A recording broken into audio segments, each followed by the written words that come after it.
seja bem-vindo a mais um Bahia da Gente. Ele é um curioso pela magia e os efeitos da hipnose. Aliás, muito mais do que isso. Ele é um especialista, tem reconhecimento internacional na área e olha só que interessante, ele utiliza a hipnose no ambiente clínico.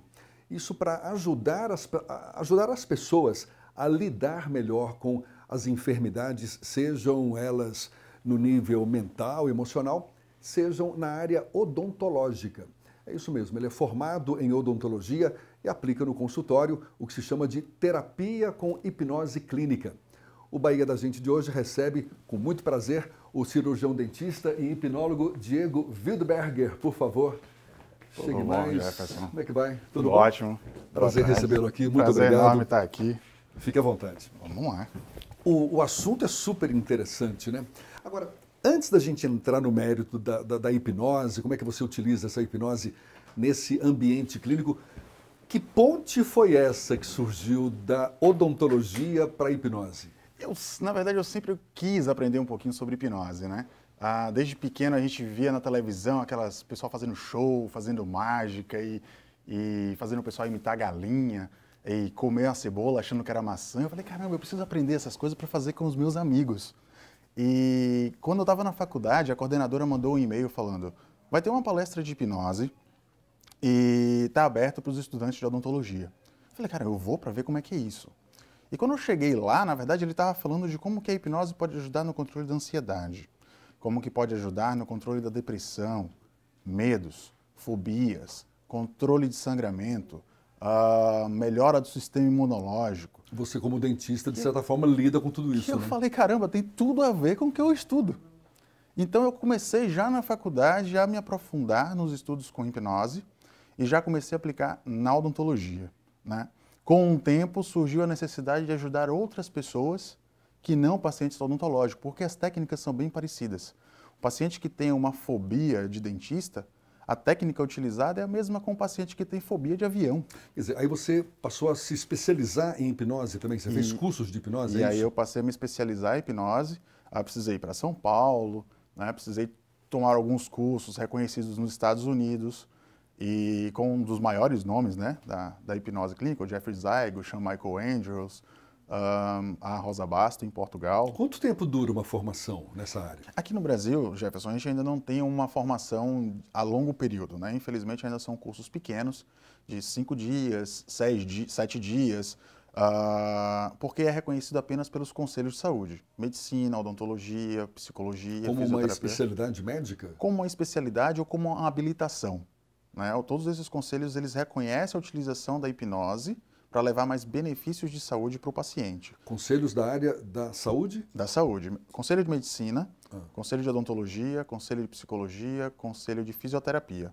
Seja para trabalhar questões emocionais, um trauma, uma fobia, seja para a melhora do sistema imunológico, seja para controle da dor. Então, no Hospital das Clínicas em São Paulo, há 25 anos, já trabalha com hipnose no controle da dor de queimados, que é a pior dor que existe, né?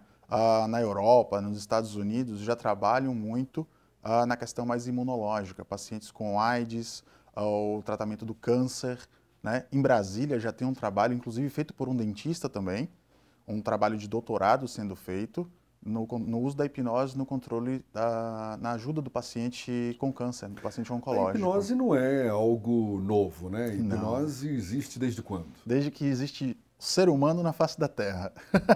Os primeiros registros se dão lá de 5.000 anos antes de Cristo, no Egito Antigo, na Índia Antiga e na Grécia Antiga. Mas como uma técnica sendo aplicada ali nas Como pessoas? técnica de imposição das mãos. Então, hoje nós temos imposições das mãos, por exemplo, o reiki, que já é reconhecido pelo SUS, né, como técnica integrativa para a melhora do paciente. Então, toda técnica que já existia, imposição das mãos e qualquer coisa que leve a pessoa para um estado alterado de consciência, para um estado de transe, pode ser considerado que a pessoa passou pelo processo de hipnose. Porque hipnose não é uma técnica, é o processo que leva a pessoa para o estado de transe. Aliás, eu queria que você abordasse um pouco mais sobre isso. A hipnose, exatamente. Aliás, você falando assim, a gente tem esse estado de transe, de certa forma, naturalmente, não? Diariamente, de 60, alguns autores dizem 60 a 60 minutos, de 2 em 2 horas. Eu digo que é o tempo todo. Que é quando você dá uma desligada. Exatamente. Começa a aquele sonhar momento acordado. a gente pode chamar de um momento de transe involuntário. Pode. Quando a gente está dirigindo, sai de casa, quer vir para o trabalho, para vir para cá para a TV, e no meio do caminho a gente pega uma outra rota e fala, caramba, o que eu estou fazendo aqui? Ah, eu entrei no automático. Quem é que estava dirigindo o carro na hora que você entrou no automático? Né? Ou você dirigindo, você para assim, caramba, eu passei por tal lugar e eu não lembro por onde eu passei. Ou está em casa procurando uma coisa, uma chave do carro, um escova de cabelo, e você não consegue encontrar aquilo, porque a cabeça está pensando em outra coisa. Tem alguma semelhança com esse estado que a gente vivencia, por exemplo, durante o sono, o sonho? Legal. Ou não? O estado de hipnose é um estado entre o sono fisiológico e entre o estado da vigília. Não sei se já aconteceu com você, comigo já aconteceu algumas vezes, de estar dormindo e perceber que eu estou sonhando. E aí eu ter a consciência de que está sonhando, né? Me pego São momentos pensando... raros, né? Eu falo por mim aqui, mas já me aconteceu isso. E às vezes me pegar pensando assim, caramba, eu estou dormindo ou estou acordado? Ah, eu estou acordado, mas eu estou sonhando.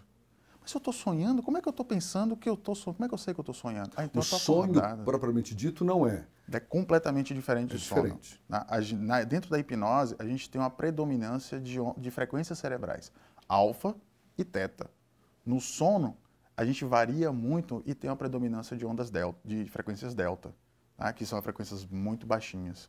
Então, se a gente for colocar o paciente com um aparelho de eletrocefalograma para poder medir essas ondas, a gente consegue perceber que ele não está... Parece que está dormindo, mas ele está ouvindo tudo o que está acontecendo. Você ele diz está que mais o que consciente. prevalece essas frequências delta, alfa e teta. Alfa e teta. Teta. Nós aqui estamos em frequência beta. Certo. Uma predominância de frequência beta. Porque prevalece o estado de consciência. De consciência, o crítico, a capacidade de analisar. No momento que a gente entra em transe, para dormir, a gente passa por todos esses estágios. Quando a gente está começando a pegar no sono e tem aquela impressão que caiu no buraco, e dá uma tremida assim, fala, tá, eu estava quase dormindo e eu tomei um susto, por assim dizer. É porque seu corpo estava liberando tensão naquele momento, suas frequências cerebrais estavam baixando, e aí a gente toma aquele susto, porque às vezes é rápido demais. Né? Quer dizer, é um estado mental, podemos falar que é um estado mental que a gente tem naturalmente, e que com a hipnose você aplica uma técnica específica para obter objetivos, resultados específicos também. Exatamente. Utilizando esse estado mental, exatamente, você induz a pessoa a ter naquele momento. Isso. Vamos supor que a hipnose é a casquinha do sonho de valsa, que é crocante, é docinha e tal, mas a gente tem um recheio do sonho de valsa. Sem o recheio, o sonho de valsa perde a graça, não serve para nada. O recheio são as técnicas de terapia. É a técnica de anestesia, é uma técnica de desensibilização de um trauma, de uma fobia, que são aplicadas dentro do processo de hipnose. Então, a hipnose por si só não passa de um relaxamento.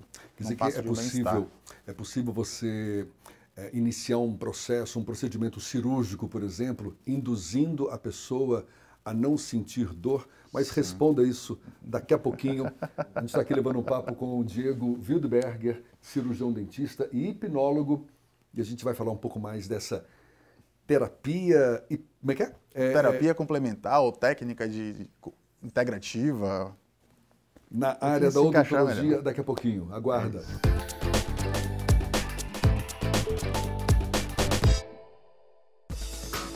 Bahia da Gente de volta, hoje com o Diego Wildberger, cirurgião dentista e hipnólogo. Diego, você deve já ter sentido na pele aí, medo de dentista é uma das fobias talvez mais comuns que a gente tem por aí. Sim. Com a hipnose, é possível eu sim, ganhar confiança suficiente até para não sentir dor, sim, ouvindo aquele barulhinho do motor ali no meu ouvido? Perfeito. É um dos fatores que mais causam problemas na saúde bucal é o medo de dentista. É a ansiedade, é a agonia do motorzinho no consultório odontológico, é o receio de uma anestesia não pegar, por exemplo. Né? E com a hipnose a gente consegue desensibilizar esses traumas, ressignificar, principalmente nos mais antigos, né, que iam no dentista e falavam, para de chorar, engole o choro, já dei anestesia, não está doendo nada. Então isso acaba criando uma que nem condição... sempre resolve, isso é uma né? loucura. E então aquilo fica registrado na cabeça das pessoas. Na prática, como é que inicia-se um processo de hipnose ali no consultório dentário? Na prática, o paciente, quando ele é verdadeiramente fóbico, ou seja, aquele paciente que nunca vai no consultório odontológico, que ele sempre arruma desculpa, infelizmente às vezes mata um parente para poder desmarcar a consulta, a gente atende ele fora do consultório, porque o ambiente já é fóbico por si só. O ambiente já causa uma ansiedade, já traz uma sensação de medo. Você traz ali para fora para começar a criar um clima mais favorável, né? Resolva aquela ansiedade, ensino ele como fazer auto-hipnose, porque isso também ajuda ele a se sentir mais confiante, ele percebe que ele está se sentindo mais tranquilo, mais relaxado. Auto-hipnose? Auto-hipnose. Com o quê? Uma respiração, pensamentos mais direcionados? Estou aqui só chutando, não sei. Mas é por aí exatamente mesmo? isso. Quando a gente para, fecha os olhos e começa a imaginar como que seria a vida se a gente ganhasse na Mega Sena agora. É um exercício... E a gente começa a imaginar para onde a gente viajaria, qual carro que compraria, qual presente que ia... Uma autossugestão. Uma autossugestão com uma visualização, sim. Uma autossugestão pura não adianta nada. Vamos supor que eu esteja ansioso e eu falo, eu vou ficar tranquilo. Mas você apenas tem que falar, isso, eu vou ficar tranquilo, mas visualizar uma situação que te dê tranquilidade. Exatamente.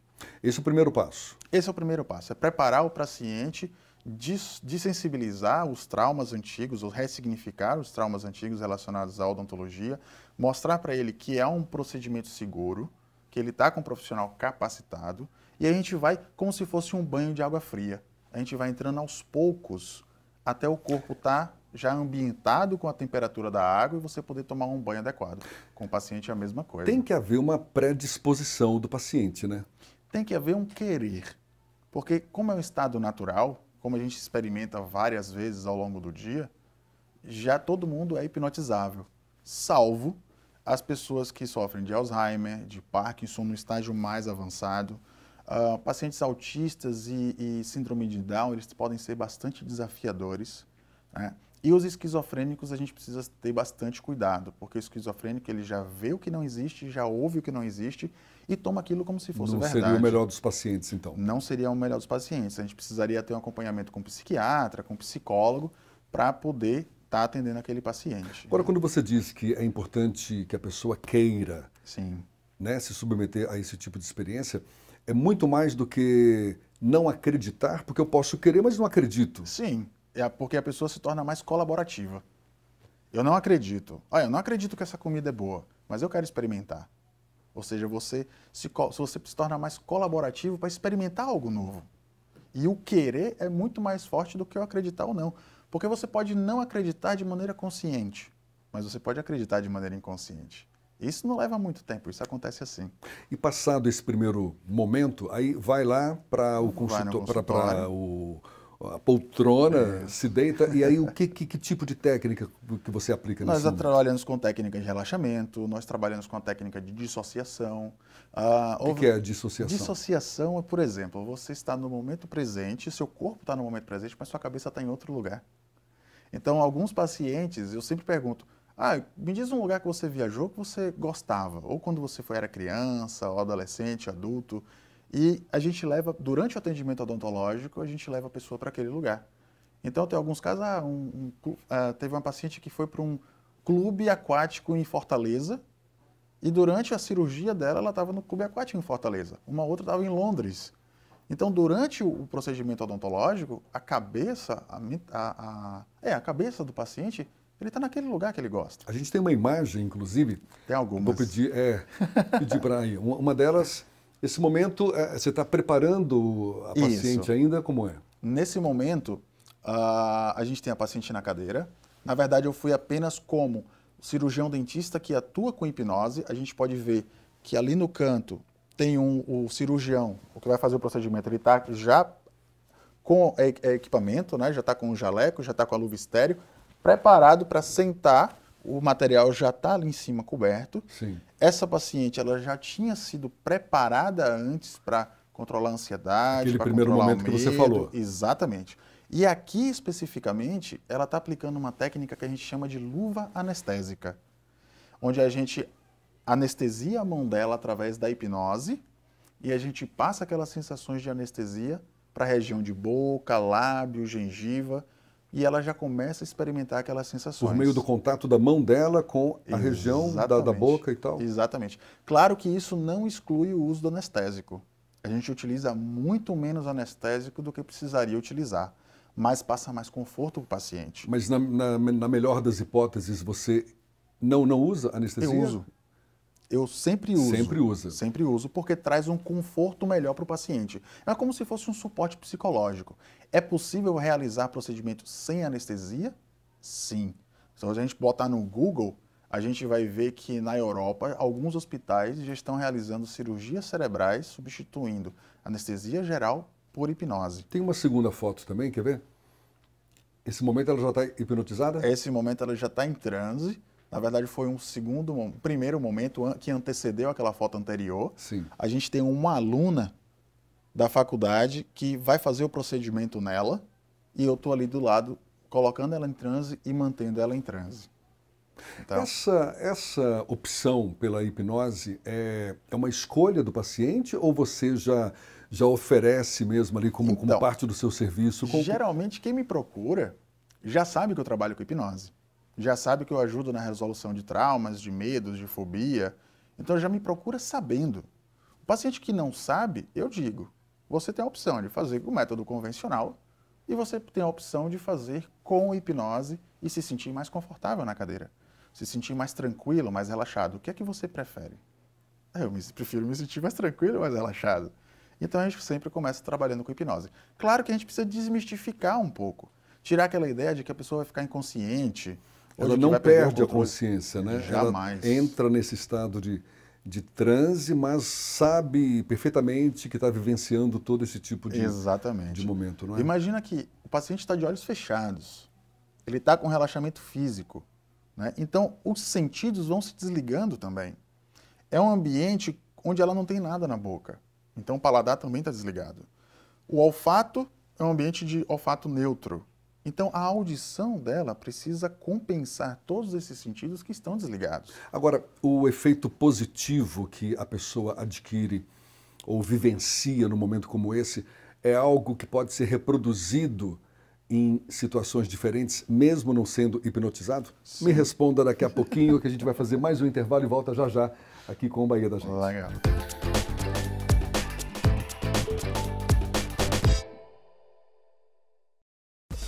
Estamos de volta com o Bahia da Gente, hoje com o Diego Wildberger, cirurgião dentista, hipnólogo, levando um papo super interessante com a gente. Eu te perguntava antes se a pessoa que vivenciou a experiência da hipnose, se ela pode voltar a colocar em prática numa situação semelhante, sem necessariamente a presença do hipnotizador ali do lado dela. É possível? No momento que o paciente aprende como fazer auto-hipnose, ele pode fazer onde ele quiser, né? Uma das competências do dentista que trabalha com hipnose é preparar o paciente para ser atendido por outros profissionais, como a gente viu no bloco anterior. Você via que eu estava do lado, preparando o paciente para que um outro profissional pudesse atender. O paciente, quando ele aprende a fazer aquilo sozinho, eu posso viajar, o profissional que trabalha com hipnose pode ir para qualquer lugar, que ele já sabe como fazer. Então ele só precisa chegar no consultório do dentista dele e falar, ó, me dá um minutinho para me preparar.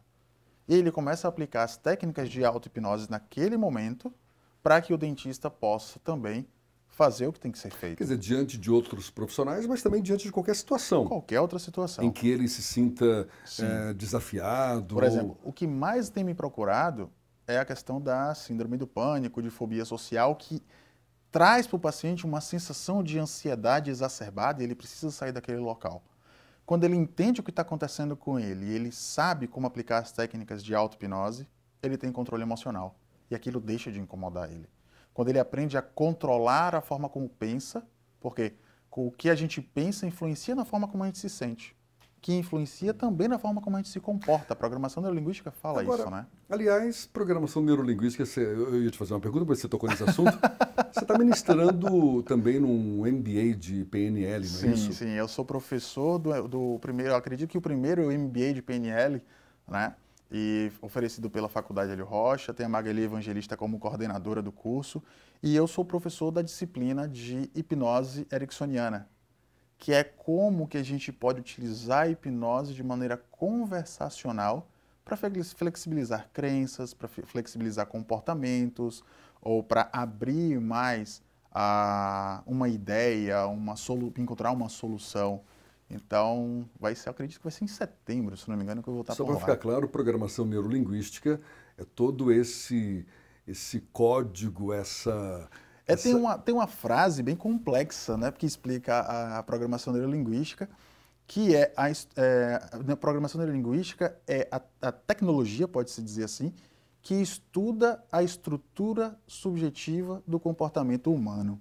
Ou seja, cada um de nós vivenciamos ou percebemos a realidade de uma maneira diferente. E a programação neurolinguística vem estudar isso. Como a gente percebe nossa realidade influencia na forma como a gente se comporta também. E a partir daí, como é que você se conscientiza para tirar o melhor proveito dessa estrutura mental que a gente tem naturalmente. Exatamente.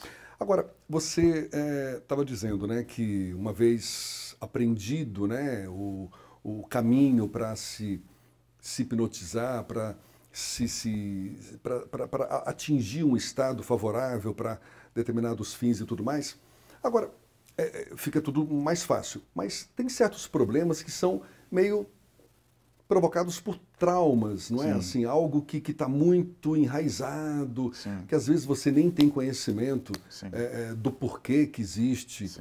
É possível só com a hipnose também resolver? Ou com esse conhecimento prévio que a pessoa adquiriu numa primeira experiência, será que seria suficiente para numa situação nova já tirar de letra e resolver o problema? Depende do grau da situação, do trauma, né? A pessoa, quando ela aprende a fazer auto-hipnose, ela é capaz de controlar a ansiedade, ressignificar alguma coisa, mudar um comportamento? Sim.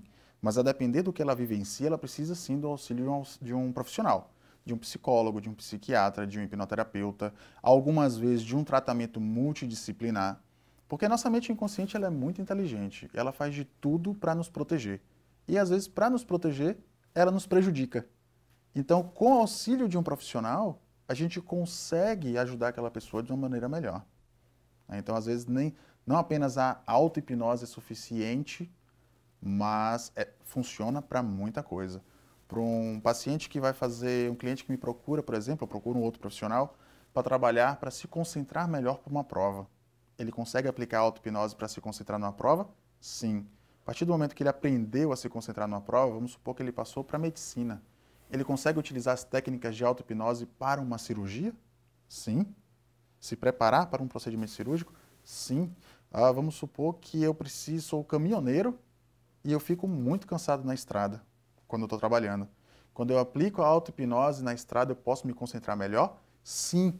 Principalmente porque acidentes rodoviários hoje causam tantos acidentes por hipnose rodoviária, que a gente chama, que é quando a gente está dirigindo e a gente começa a entrar em sono, causa tanto acidente quanto bebida alcoólica. E como é que resolve? Aliás, saiu até uma pesquisa. Saiu agora, essa semana. Agora, que grande parte, né, dos acidentes provocados pelo sono. Né? E como é que resolve isso? No trânsito. Porque é um estado natural.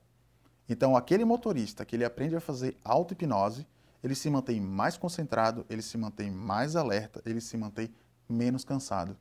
Então, a aplicabilidade disso é enorme, né, para diversos setores, como você pode ver. Aqui, na verdade, a gente estava ensinando, durante o curso, como aplicar uma técnica para a dessensibilização de fobias. Né? Esse rapaz ele tinha fobia de ratos e a técnica foi aplicada durante o curso, ele perdeu o medo de ratos durante o curso e a gente saiu imediatamente do curso. Desse momento foi logo... Para se encontrar com algum rato? Foi antecedente ao almoço. E a gente foi almoçar num shopping. Então eu falei, será que no shopping tem uma pet shop? Eles falaram, tem. E nós fomos numa pet shop, tinha um hamster, tinham aqueles ratinhos brancos Sim. e tal. E ele brincava com aquilo ali como se fosse criança. Ele, Coisa que ele não conseguia fazer antes. Nunca conseguiria fazer antes. Foi bem incrível, foi bem legal. E tem uma foto também sua em São Paulo. Isso aqui foi durante o congresso de hipnose do ano passado, no Hospital das Clínicas, em São Paulo, que acontece, acredito, de 2 em 2 anos. Acredito que agora esteja sendo anual, que é organizado pelo Fábio Puentes. Que o Fábio é conhecido na televisão, no Brasil, como aquele que notícia para shows, né? O famoso bem dormido ou bem dormido, né? Que está aqui na foto com a gente. Aquele barbudinho ali. Esse gordinho barbudo aí, ele mesmo. E ele organiza esse congresso todos os anos lá em São Paulo, é o neurologista Manuel Jacobson, que é presidente ou diretor do Hospital das Clínicas, e ele ajuda o Fábio a organizar esse congresso.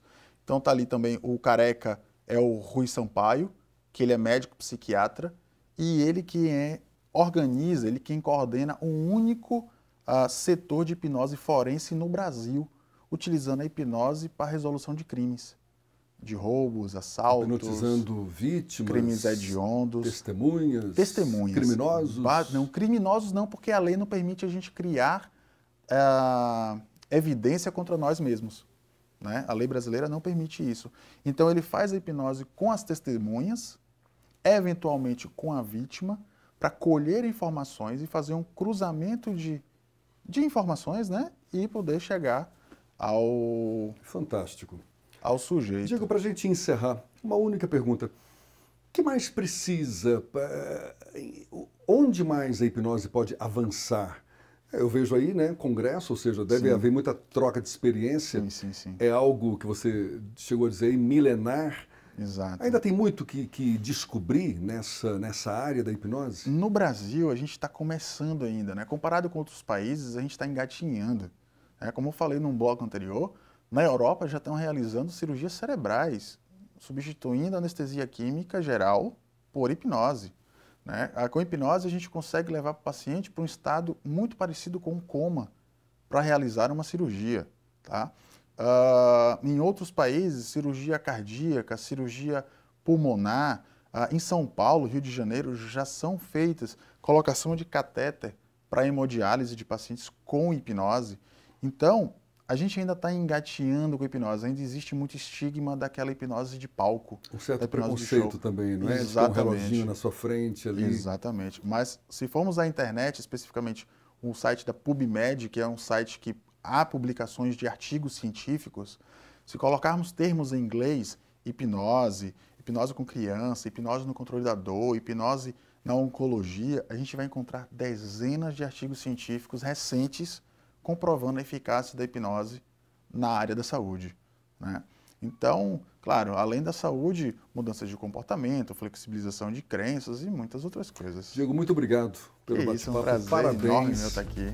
Que você continue aí ajudando muitas pessoas Legal, com essa técnica, que seja cada vez mais bem-sucedido na sua atividade. Nós Muito obrigado dois. mesmo. Tá? Obrigado a você. Muito obrigado a você também que nos acompanhou hoje nesse bate-papo aqui com Diego Wildberger, cirurgião dentista e hipnólogo no Bahia da Gente, que volta a qualquer hora. Muito obrigado, um abraço para todos vocês.